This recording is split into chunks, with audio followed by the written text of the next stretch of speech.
మనం ప్రస్తుతం కోరమాల పట్టణంలోని నిన్నటి దినాన బైక్ ర్యాలీగా నిర్వహించిన మన పోలీస్ సబ్ ఇన్స్పెక్టర్ కొండారెడ్డి దగ్గర ఉన్నాం. వారి మాటల్లో తెలుపుకునే విధంగా చేద్దాం. గుడ్ ఈవినింగ్ అండి. ఈ యాక్సిడెంట్ ఈరోజు సాయంత్రము సుమారు 4-4:30 మధ్యలో జరిగింది. ఈ ప్రమాదంలో 2 మోటార్ సైకిళ్ళే ఒకదాని ఎదురెదురుగా ఢీకొనడం జరిగింది. ఇందులో వచ్చేసి తప్పెట్ల రఘు అని చెప్పేసి కొండపేట కలసపాడుకు చెందిన అతను ఈ ప్రమాదంలో స్పాట్లోనే మరణించడం జరిగింది.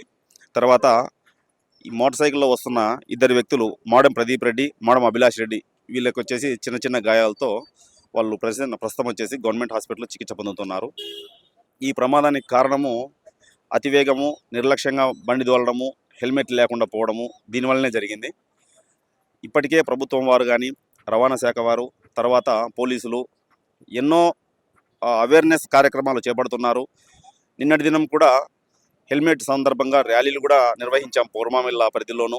అయినప్పటికీ కూడా ప్రజలు ఈ ప్రమాదాలు తప్పించుకోవాలంటే ప్రజల్లో కూడా సెల్ఫ్ డిసిప్లిన్ వస్తేనే తప్ప ఈ రోడ్డు ప్రమాదాల నుంచి మనము తప్పించుకోగలము, మన కుటుంబంతో సంతోషంగా జీవించగలము. కాబట్టి ప్రతి ఒక్కరూ కూడా హెల్మెట్లు తప్పనిసరిగా ధరించాలి. అదేవిధంగా పరిమిత వేగంతోనే వెళ్ళాలి కోరుకుంటున్నాను.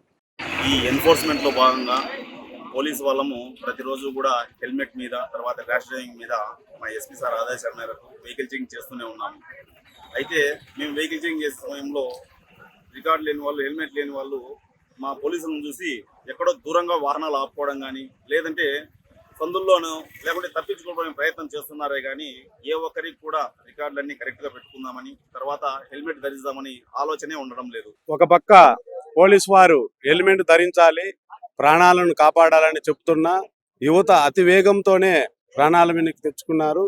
అది నిదర్శనంగా ఈరోజు కోరమాల మెయిన్ రోడ్లోని వీధులపల్లి దగ్గర హెచ్పి పెట్రోల్ దగ్గర యాక్సిడెంట్ జరిగింది. ఇక్కడికే ఒక వ్యక్తి మరణించడం జరిగింది. మరో వ్యక్తి వచ్చేసి తీవ్ర గాయాలతో హాస్పిటల్కు 108 ద్వారా పోయారని తెలుస్తోంది. ఇప్పుడు మనం ప్రస్తుతం వెహికల్ కూడా ఇక్కడే ఉన్నది, దాన్ని చూసి ప్రయత్నం చేద్దాం.